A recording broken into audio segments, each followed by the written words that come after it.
welcome. A bit of housekeeping first off. Uh, the session is scheduled to last around 1 hour, including time for Q&A at the end, all going well. Please click the CC button for closed captions. We have our great BSL interpreters here for those who need it. And the webinar is being recorded today. It will be available on our website on the Knowledge Hub in about 7 days' time, along with any additional resources that we share. My colleague Jacqueline is the buddy today, and she's going to be managing the chat and popping links in there. So Jacqueline, if you want to start with the Knowledge Hub so people know where to go. I can see that people are already saying hello, so yeah, use the chat, say hello. We'd love to hear from you and know where you're coming from today. I'm coming from sunny Bristol, and yeah, looking forward to delivering this session. Please use the reaction buttons.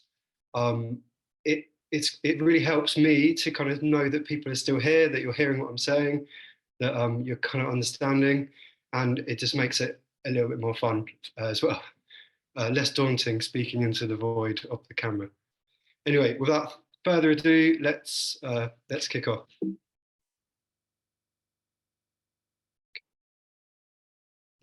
So I'm just trying to move over. Right. So today's webinar, we're going to be looking at how to align content with a marketing funnel in order to help develop our content marketing strategies. My name is Ollie Couling. I'm the tech champion for digital marketing and strategy here at the Digital Culture Network. And I'm a white male in my 40s with light brown hair wearing a black shirt today.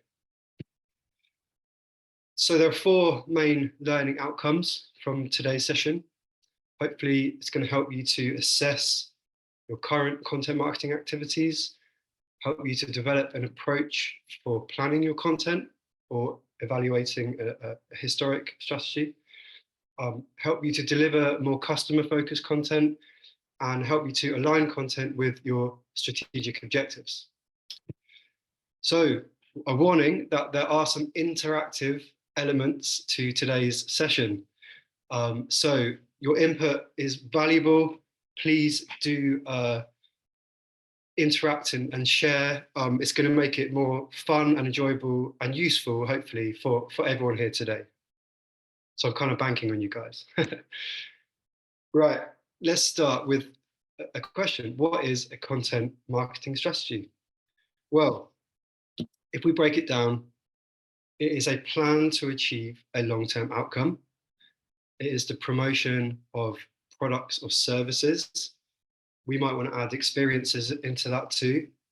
And it is a unique way of delivering information. And I like that way of setting the scene so we know kind of the world we're working in today. Okay, so knowing what content to use, when to use it, why to use it, and maybe for which outcome, it's a challenge. It can be a minefield sometimes. Perhaps you're new to marketing and you're slightly overwhelmed with all of the options available and you need a way of clarifying it down. Or maybe you're a bit of an old hat, you've kind of got tunnel vision, you're trying to squeeze the life out of the same channels with kind of lessening effect. So this is why we need strategy. It's the way we're going to plot a course towards this desired outcome. And we're going to be looking today at a way of doing it, a framework or a process you can use to achieve that. And this is it. This is how the session is going to be framed. There are 4 sections, and conveniently, they all begin with the letter D, so I called it the 4 Ds. Firstly, the diagnosis. Secondly, the discovery stage. Thirdly, the design. And lastly, distribution. So under these 4 headings, I hope we can kind of talk about and understand how we can create this content marketing strategy. To do that, we're going to be using Royal Museums Greenwich as kind of hypothetical case study to kind of run this idea through the machine, as it were, and to kind of illustrate this process. I've chosen this organisation as I've been working with them quite closely over the last 6 to 9 months. And as a result, I know their website quite well and a lot of the content that lives on it. So before we start, let's zoom out. As marketers, we're all aware of how important the vision of an organization is. It's our North Star, our guiding beacon. So, and this vision, it really should encompass all of our decision making going forward. So yeah, we start by zooming out. And the Royal Museums Greenwich vision, this is a very much condensed version of it. Jacqueline is going to pop a link in the chat there where you can look at the full statement, maybe later on, and refer back to it. But for today, the vision is to be a progressive national museum, relevant, inclusive, ethical, informed, and expert. So I'd just like you to kind of look at that, hold it in your mind throughout this session, because we will be coming back to it a few times today. Right, so without further ado, we've set the scene, hopefully quite well. So we're going to go straight into the process and look at the first step, the diagnosis stage. So essentially, why are we doing it?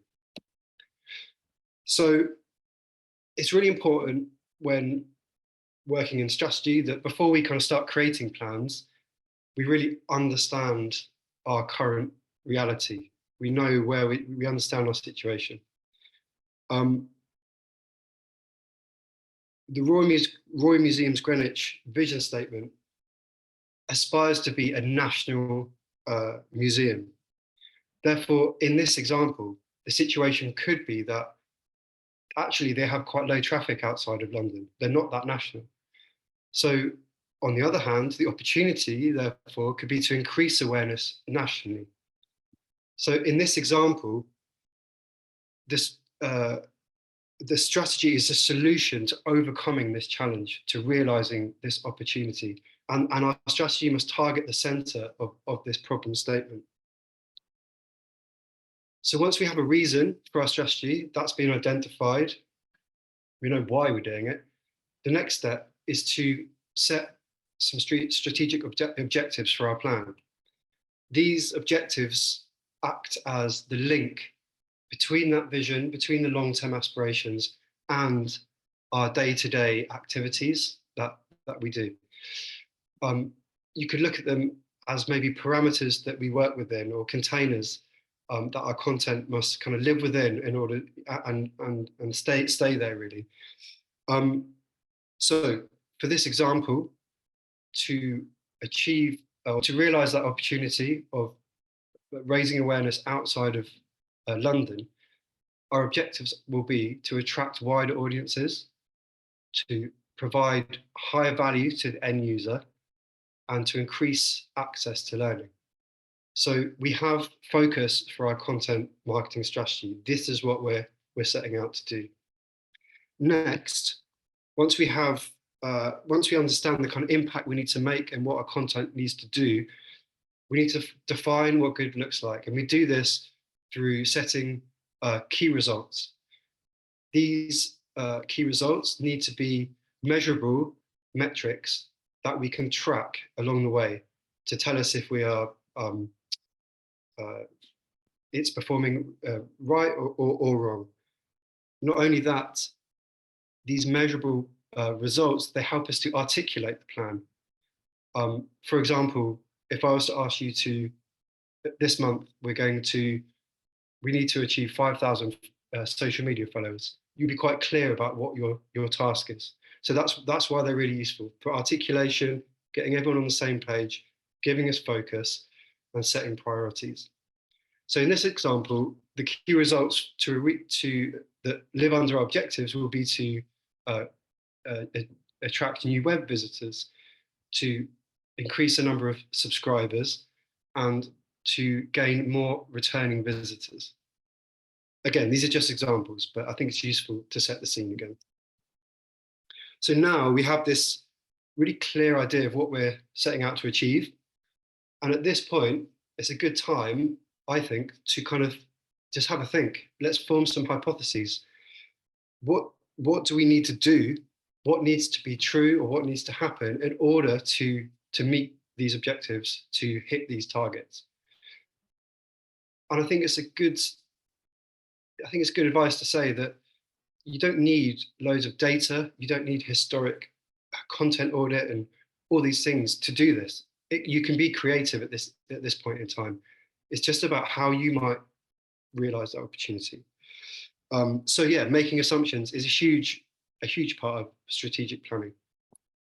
And here comes the marketing funnel.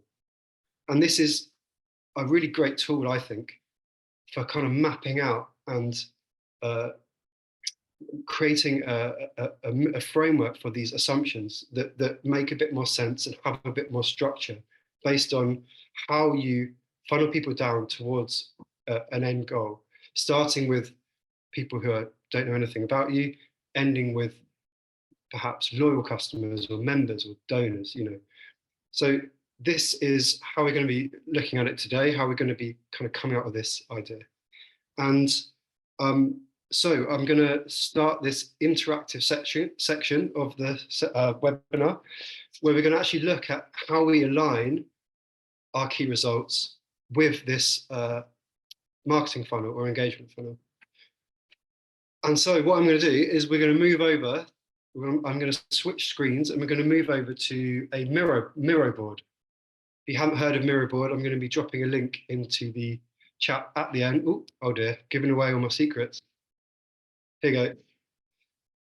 So what I've got here is a blank template, a blank funnel with nothing in it. And what we're going to do today, together, all like, I think there's about 300 people on the call, we're going to try and fill out this template and create a very rough framework of a plan.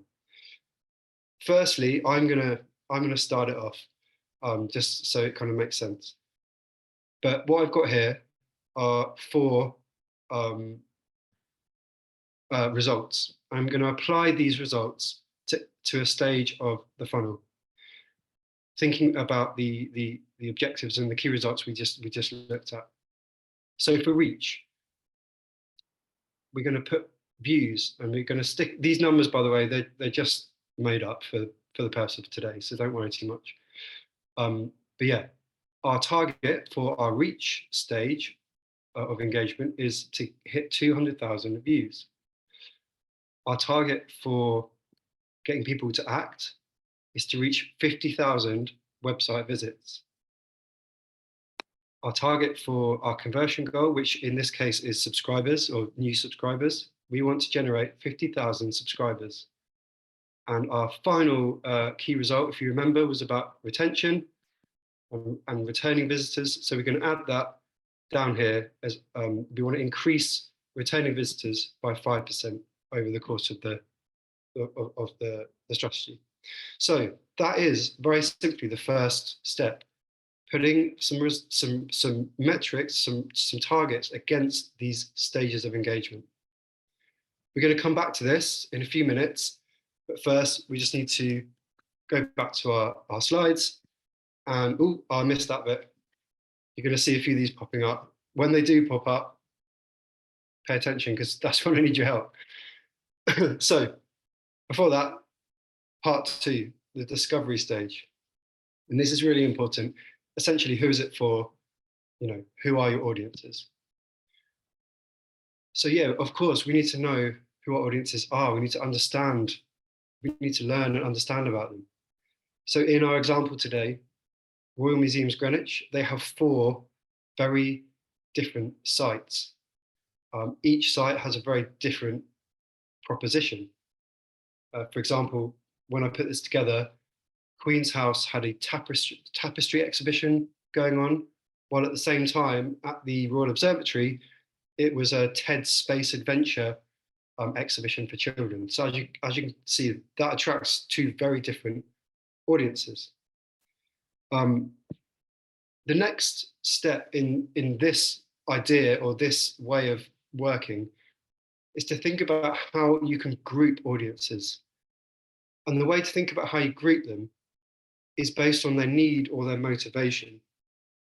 Doing that, it really helps kind of shape a direction of what your content output might look like. It gives it some purpose.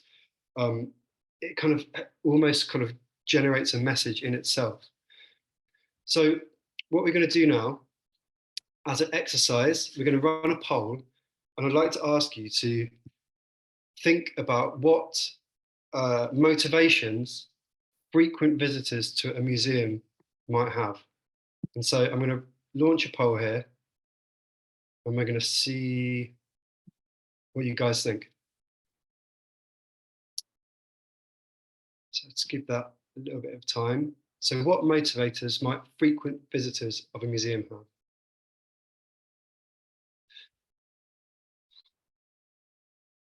Very much neck and neck between variety and escapism at the moment.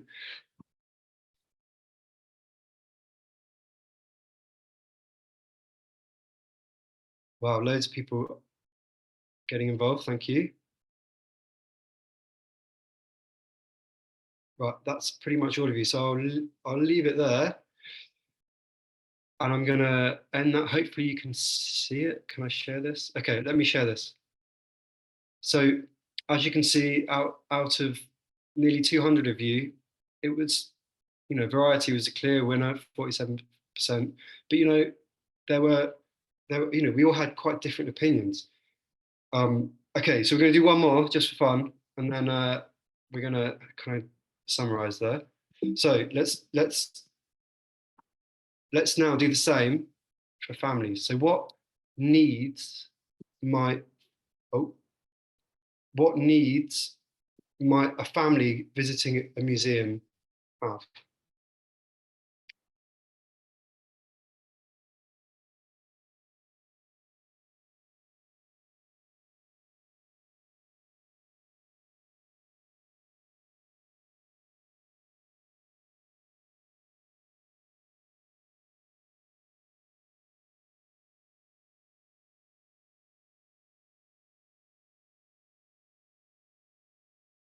Okay, great. That's about the same amount. I'll wait till it gets to 90%. Oh, that's close enough. 89. All right. Okay, interesting. Well, most of you said a fun day out, it seems. So let me share the results of that. Okay, so again, there was a clear winner, but it wasn't that significant. There were quite a few different ideas here. So what does that mean?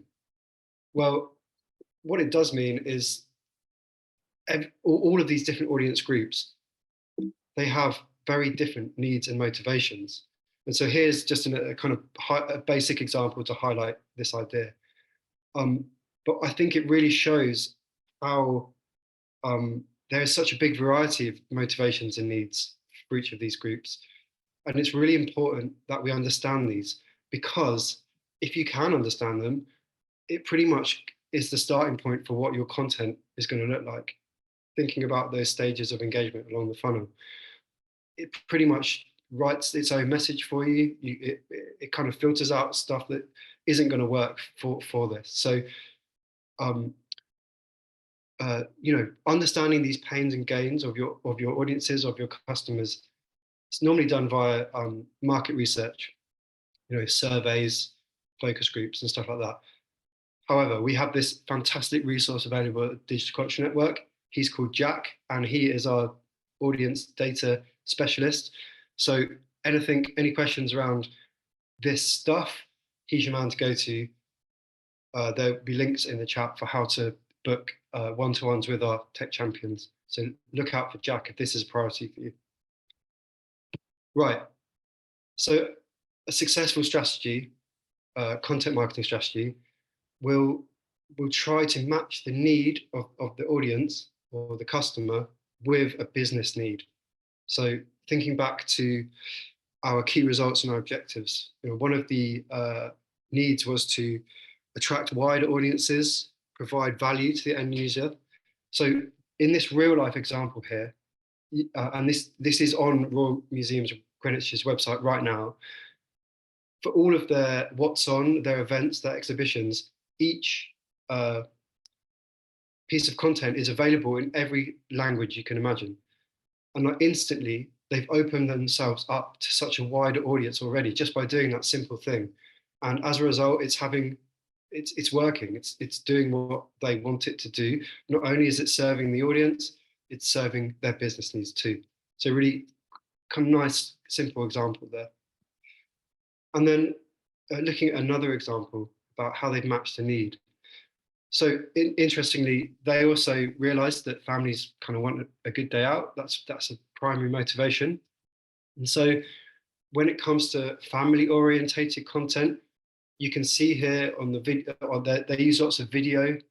The photography is very colourful, inclusive, lots of happy smiles, always including the whole family. And that is a very considered editorial decision to do that. And it's very much promoting that feeling of a good day out. So anyway, 2 quick examples that hopefully kind of is a good kind of illustration there. But what we're going to do now, and this is where I really need your input, guys. We're going to look at aligning content, tactics, content channels, activities with these stages of the customer journey. And we're going to go back to our Miro board here. And this is really where I need your help. And Jacqueline, what we're going to do, we're going to open up the chat here. And what I'd like you guys to do is just to put in the chat what ideas for what channels we could use or leverage in order to, at this reach stage, in order to hit this target of 200,000 views. And when I say views, it can be views of anything, any content at this point. So quite an open brief. If you're struggling, and if you don't want to mention a thing, what do you use at the moment for generating views? Tell us, what have you always wished you could have done but never had the time or the money? Hi, Ollie. We've got loads of comments. Look, thank you to everybody for their input. Social's coming up a lot, as you might predict. Right. Sort of outdoor advertising, newsletters, then specific social platforms, so Instagram, TikTok, paid ads. Okay, let's do specific. So I'm going to highlight my poor typing now, but so Facebook. You said Instagram. Yeah. I'm just going to keep it short. Yeah. Any more? Podcasts, emails. I think at the reach point, social is possibly quite interesting because it's so broad. Podcast is cool. Let's try and get one more here, yeah. and then SEM. So yeah, cool. Yeah, brilliant. So SEM, search engine marketing, or paid ads, whatever, however you like to call it. I'll put that here because I put that with paid. Okay. Actually, sorry, we'll put that over there. So this is YouTube. All right. So thinking about these channels that we've listed here, I'm sure we could go on for a lot longer, but this is an example. What tactics could we kind of use to bolster that 200,000 views using these channels?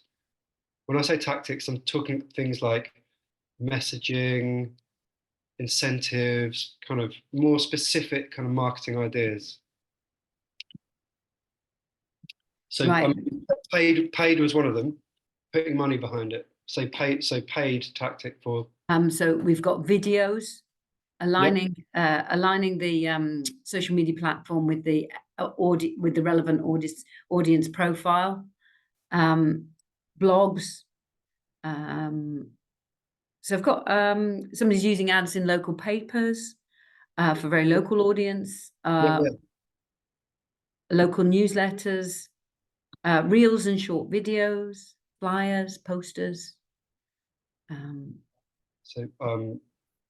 Ads. Apologies if I'm not reading out yours because there are quite a few. So well done everybody for their effort. So if for example you might target a particular audience, or emails to schools. That's good. I think I think, you know, we're going to try and rattle through this whole for each layer. So that's good for now. So let's move on to ACT. And we have this goal here of hitting 50,000 website visits. So what channels could we use to encourage people to hit that visits target?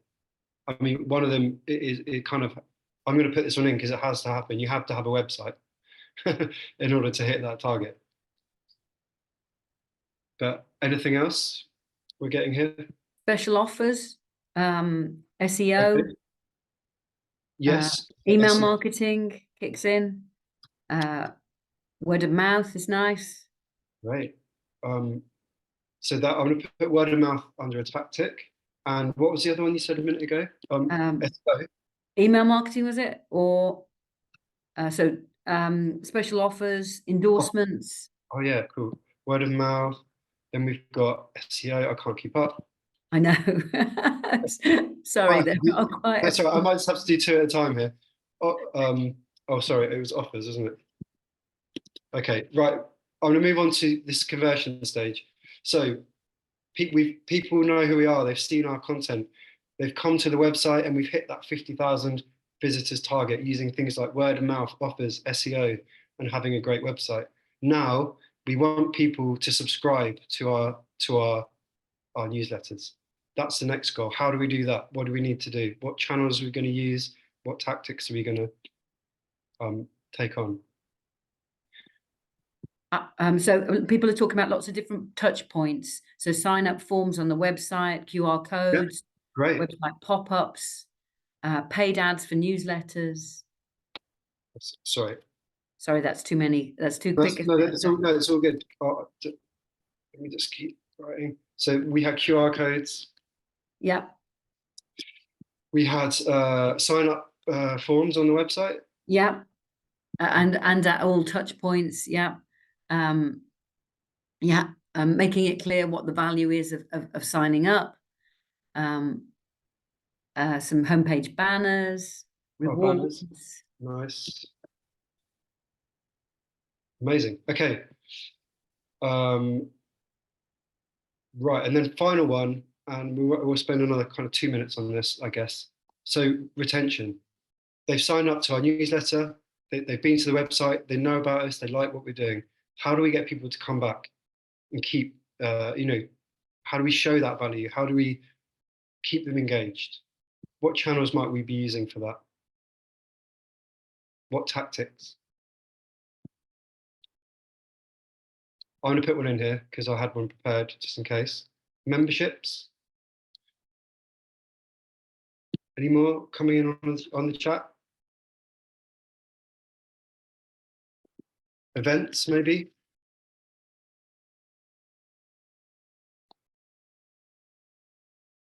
It's gone a bit quiet, Jacqueline. Are we getting any more? Or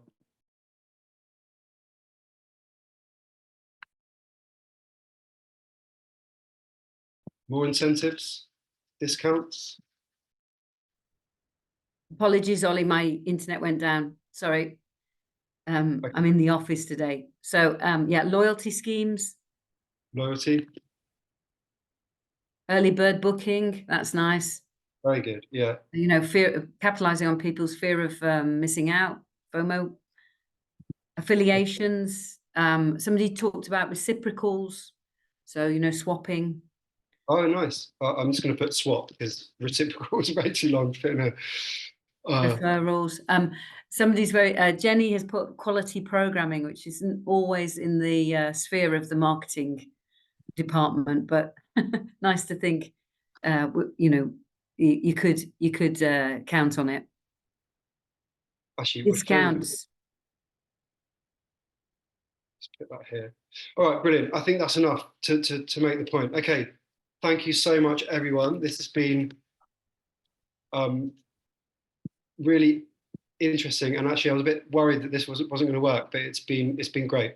So we now have loads of great ideas. We created some hypothesis. We've been creative. Now we're going to go back to the kind of drawing board and check, what is possible and what is feasible. So this leads us nicely onto part 3, the design stage. How do we do it?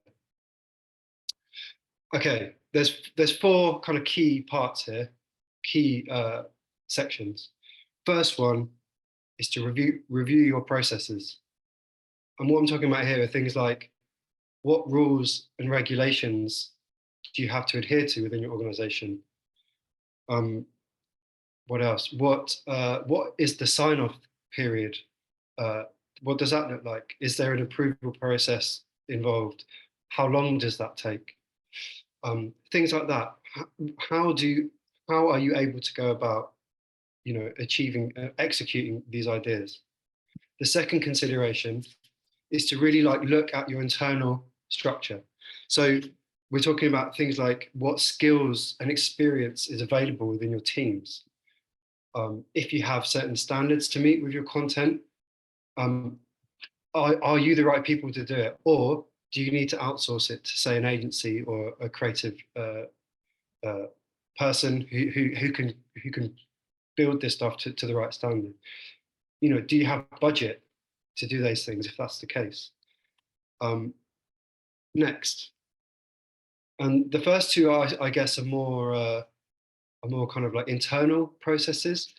The next two, three, and four, I guess, are slightly more kind of external creative processes.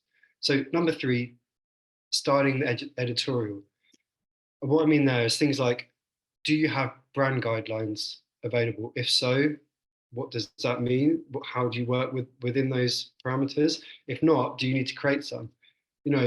Is there a tone of voice that you have to, in which you have to create your content? Is there a visual language you need to put in place to to articulate the message in various different ways and on different channels? And then finally, tailoring an experience. So an obvious one, I suppose, would be, are the formats you're using relevant to the people you're speaking to, or people whose eyes it's going to go in front of? Is your content accessible? It's a really big one right now. What call to actions do you need to put in place at each of these stages in order to get people to do what you want them to do?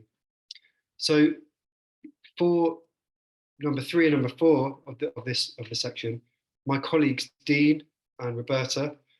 Dean is our digital content specialist and Roberta is our accessibility tech champion. Do speak to those guys.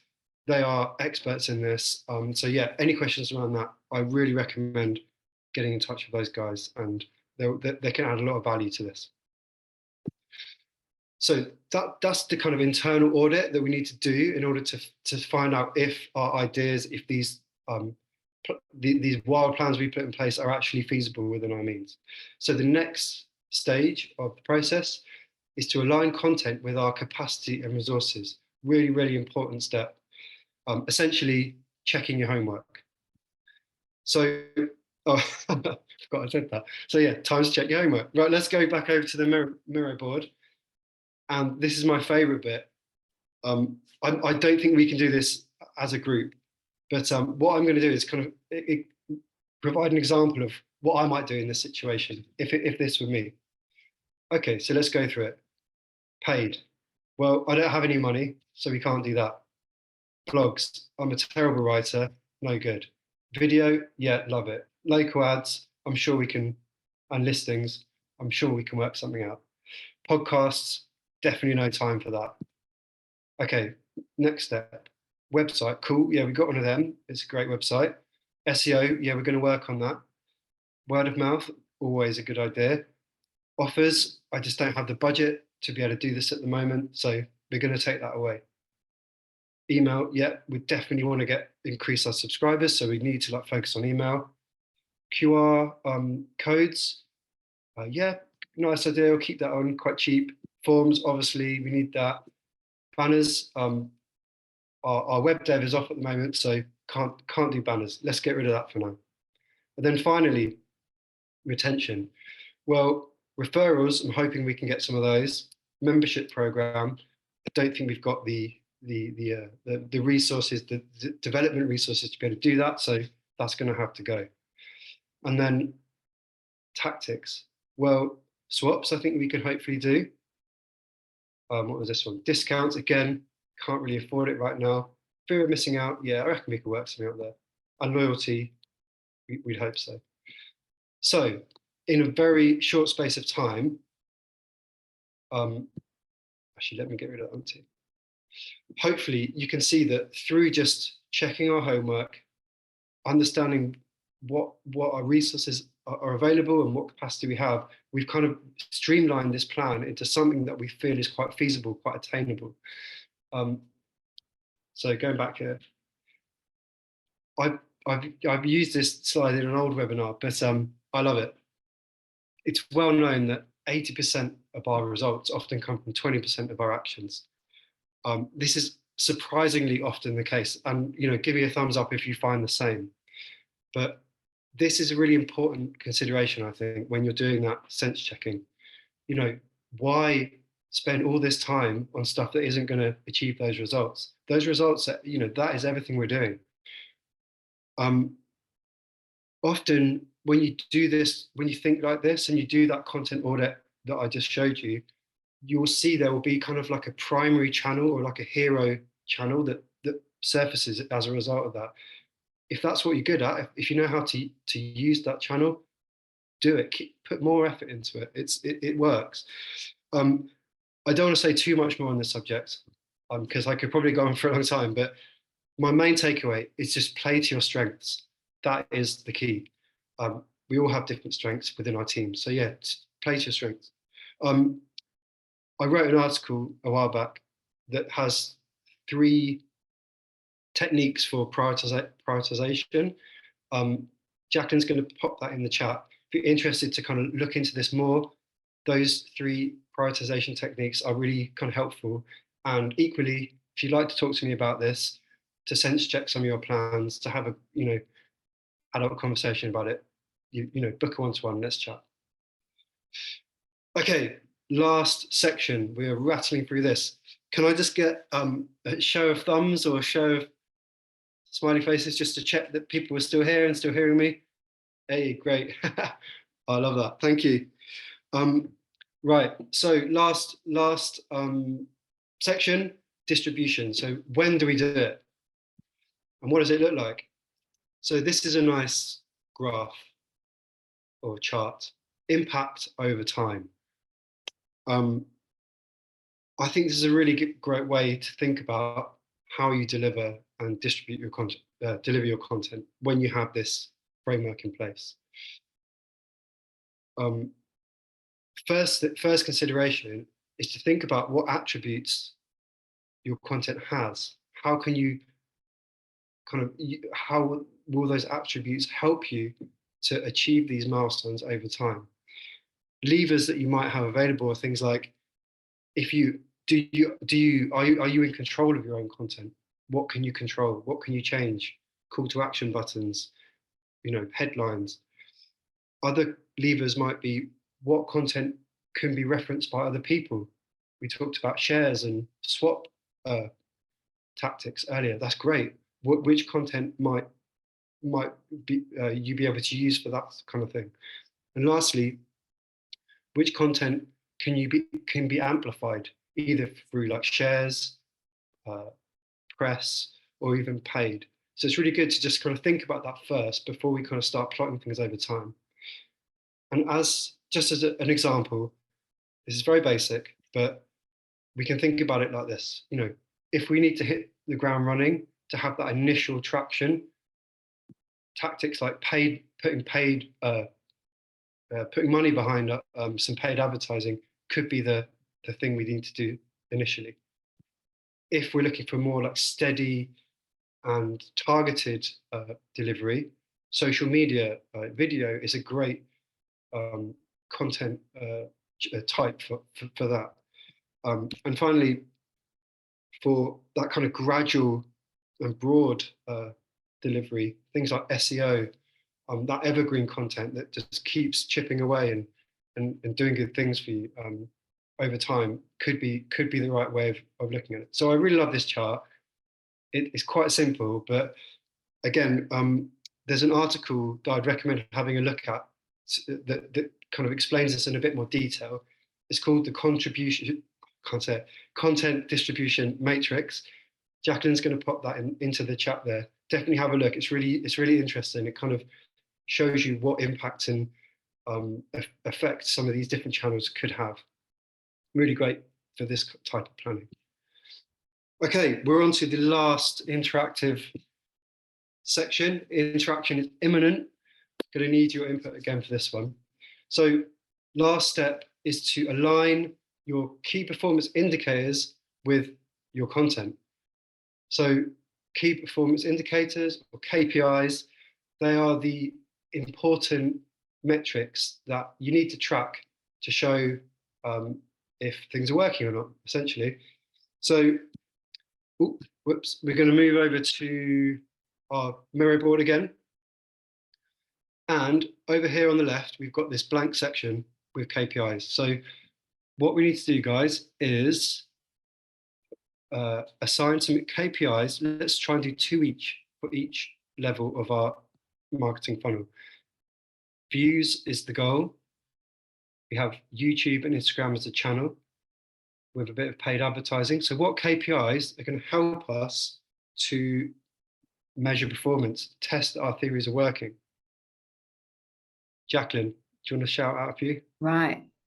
So I've got Instametrics, video views, Brilliant. dwell time, engagement, some likes. You could reach. So number of video views is a brilliant one. That's a so interactions, impressions. Impressions, that's a good one. Yeah. They're all valid. I think so far, Hotjar mapping, yeah. I'm just going to try and keep it to 2 each for the moment. This is this ultimately we'd be spending more time on this, but just for the purpose of today, let's try and keep it to 2 each. So what about the next step, this act stage? Our goal is 50,000 website visits. We've got a website, we're doing some SEO work. Word of mouth is one of the tactics we're using to drive that. So so I mean, you could put Google Analytics as a kind of overarching, and then you decide what the metrics are within that, or do you want more granular, Ollie? And I think Google Analytics is a way of getting the metrics and tracking them, but let's try and think of a KPI. What is the important metric we need to track to show that things are working towards this? Yeah, we've got page views, or we've got website clicks, impressions, unique visits, number of visits, time spent. Definitely number of visits. If our goal is 50,000 visits, we need to know how many we're getting. So number of visits. Oops. Great. Page views is nice. Yeah, for SEO, we've got SEO ranking, which of course, so where were you? Where are you? You know, where do you want to be? Yeah, cool. Perfect. All great stuff. Okay. And then let's look at conversion. So they're on our website, they're looking around, they're engaging with our content, and now we want to turn them into subscribers, you know, to take that leap forward into advocacy. So what KPIs might help us here? So somebody just asked in the chat, sorry, Ollie, to interrupt, just asked what SEO is. And of course, we should be clear that that's search engine optimization. So making sure that you get higher in the ranking when people use the search engines. Oh, sorry. So answering your question on email, we've got number of email subscribers. Yeah, just number of subscribers. Yeah. What else might we want to know? So opening click rate, click rate's cool. Click-through rate, yeah. CTR, click-through rate. Yeah. Cool, brilliant. And let's do one more for retention. So our goal is to increase return visitors by 5% each period. So what might we need to know in order to check ourselves that we're doing this? So we've got ticket purchases. Cool. Booking, any kind of booking data, ticket sales. Put pound sign because that's easier. So ticket purchases, and then what else we have? So we could have as memberships is mentioned. Okay, membership. referrals, some really nice ideas. There's some really great ideas. Yeah, this And is so good. Yeah. yeah, it's just understanding what's the most important metric for you, isn't it, as well, I think, as a business or organization or as an individual. 100%. Yeah. I mean, the KPIs are there to help you. They're not there to hurt you. They're there so you can monitor. They're there so you can review. They're there so you can test that these ideas are working. If not, you can change. You can learn from it. I'm going to put number of returns as well because obviously Yeah. we need. And so there we go. We have a pretty much very basic framework of a content marketing strategy, right? Done live with 300 participants. This might be a world record for the biggest collaboration of a marketing funnel ever done. But so I'm going to take a screenshot of this, guys. I'm also going to share a link so everyone can have a look at this page. So yeah, you can refer back to it. So I really hope that this exercise has shown that KPIs, key performance indicators, do not need to be scary. Often, they're just the number of the thing that the result you're trying to have. It doesn't actually have to be much more complicated than that in many ways. Remember that they're there to help you test your theories. They're there so that you can monitor and review, and they're there to keep you on track. We talked about that attainable goals. They're there to help you. So yeah, that screenshot will be shared in the follow-ups. The next thing to talk about is data. So if you can turn data into knowledge by tracking things well and smartly, you can then learn, you can evolve, and you can improve. I am a big fan of weekly reporting when it comes to content marketing, particularly in the early stages of a new campaign or the early stages of a new idea. So the reason I think that's a good idea is because if you're checking that your activity against like a baseline metric such as ticket sales, subscribers, one of those kind of hard metrics, it really does give you lots of insight into whether this content is having an effect or not. What is the impact it's having? So weekly reporting is a great idea. If it's attainable long term, just maybe in the early stages, so you can get that kind of quick insight. For help developing a data dashboard, James Akers, my fantastic colleague, is one of the best at this in the sector. So do get in touch. He would love to speak to you and help you out. Right, we are done with the example. Just to finish, then I want to show you a quick case study from Royal Museums Greenwich to give you an idea about one of the ways they achieve some of their goals. So on your phones, some of you might have them out already. I'd like you to go into Google and type in who was the first woman in space. So I'll give you a minute to do that. Start popping showing your thumbs when you've done that and you're seeing the Google results page. Okay, there's lots of thumbs. Right. I'm hoping ranked number 2 in the organic listings will be an article by Royal Museums Greenwich. And if you click the link, it should look like this. So this ranks number 2 in Google for who was the first woman in space. And this is a great example of search engine optimization, SEO. So this content, it consists of some stock imagery, a well-written article, probably written by a copywriter, and a dedicated landing page on their website. But the impact of this has been kind of seismic, really. Royal Museums Greenwich, according to this tool that I'm going to share with you called SimilarWeb, they get about 1.4 million monthly visits to this page every month. So if we think about that funnel and topping up the funnel with new visitors, with new awareness nationally, this one piece of content does a huge amount of that heavy lifting. And it's very much, it's just an article on their website. But from here, they land and then they can go on, they're signposted, they're kind of funneled towards other parts of the business, to create that, to push them down the funnel towards becoming, I think in this case, uh, uh, buying a ticket to an event.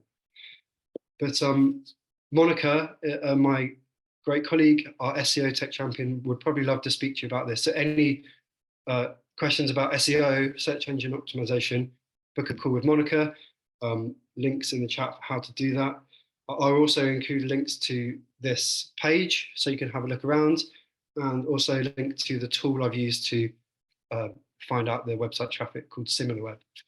But yeah, I think this is just a really nice example of how they've realized their goals in quite an effective way, and actually probably quite a cheap way too. So, right, just to recap then. So the 4Ds is kind of a, if you can remember that, great. It's a kind of a nice, memorable tagline for how you would go about, or the stages you would go on to develop your content marketing strategy: the diagnosis, the discovery, the design, and the delivery. If you can look at each 4 of these steps, you're going to be in a pretty good place to build like a robust plan that works for you to achieve those goals. Again, if you want to use this blank funnel with the different parts to it, print it out, stick it on your wall, chuck loads of post-it notes on it. Here's a QR code that you can use to access a PDF, of that. If you would like help to review your customer journeys with me, book a one-to-one. I'd love to speak to you and go through this, looking at your unique situation. Finally, please get in touch. We'd love to hear from you. We are here to support your digital journey, all of us on the team. If you found this session useful, please let us know, shout about it on socials.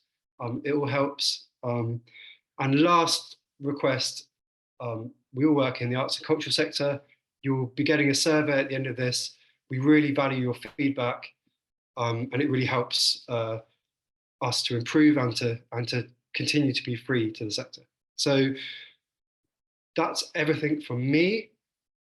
I don't know what the time is, but we're going to move over to some Q&A now, I think. I'm just, yeah.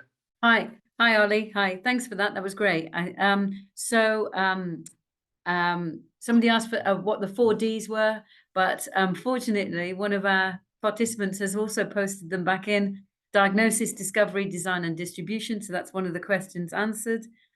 We've got a couple more. Oh, an easy one. Can you show that QR code again? I think we're circulating the slides, aren't we? As well. Here are the 4Ds. Yep, and then the QR code.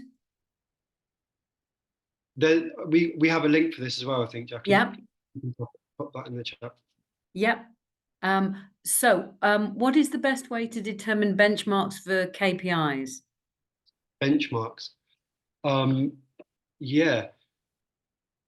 I suppose it really depends on what situation we're talking about. But there are some good benchmarking reports out there for websites. If we're looking at website KPIs, and we can, if you get in touch, I can share a recent one that Substracted, which is really, really good. But auditing, okay, there's probably 2 parts to this. If you have a history and you've captured data, you can benchmark against your own data. That's if you're in the privileged situation that you can look back to historic data. If you don't, I would say that you can start from nothing. You don't have to have a benchmark, as long as you are regularly monitoring it and checking yourself. So, like track, review, learn, test, review, learn, continue that cycle until you kind of build up an idea of what's working and what's not. I hope that's helpful. We've got another question. I'm not sure how much time we'll have for them to go into detail. Just to reassure people, if we don't get to your question, that we will then respond in the follow-up emails. How do you track efficacy of content when reach and engagement fluctuate so much with ever-changing algorithms? So I expect we're probably talking about social here. Yeah, I mean, particularly. yeah, like that's a great question. I think I tried to kind of touch on this a minute ago about if you're able to, and it does require some work at the start, if you're able to track content on a content level all the way back to a baseline metric such as revenue, signups, something really tangible, web visits, that will always be the way to check if your content's working or not. There are ways to do that using things like UTM tracking. That's a link that appends any links that you put out, and then you can pick that it gets picked up on things like Google Analytics. Definitely a conversation to be had with James on that one. He will be able to help you join the dots between the content and and the analytics. But my best advice is to link it to try your best to link it to something tangible and that has a business impact against it, because judging content based on likes is all very well, but it doesn't really tell you that much other than they like the content. Because you could have content that isn't particularly engaging, but it picks you up loads of signups, for example. If that's the objective, then this content is doing a great job. Whereas the content that everyone just likes and doesn't do anything with, it's all very well, but it's not really working for you. So I hope that helps. Yeah, I've got one last quick one, if you can, Ollie, squeeze it in. Have you got any tips on getting a lot of really great and accurate target audience research? There are lots of market research kind of companies out there that do have great audience data. I'm struggling to think of them at the moment. I might have to pick that one up and just check what's available right now, because I know there are changes happening with Illuminate and stuff like that. So, yeah, I might have to pick that one up, I'm afraid. Okay, we'll follow that up with you, Lucas. Thanks very much. I think that's it. That's all we've really got time for, isn't it, Ollie? So back over to you. Okay, I think that's everything, guys. Thank you very much for sticking around, all of those of you who did. And yeah, I look forward to hearing from you in the future, hopefully. Thank you. Bye.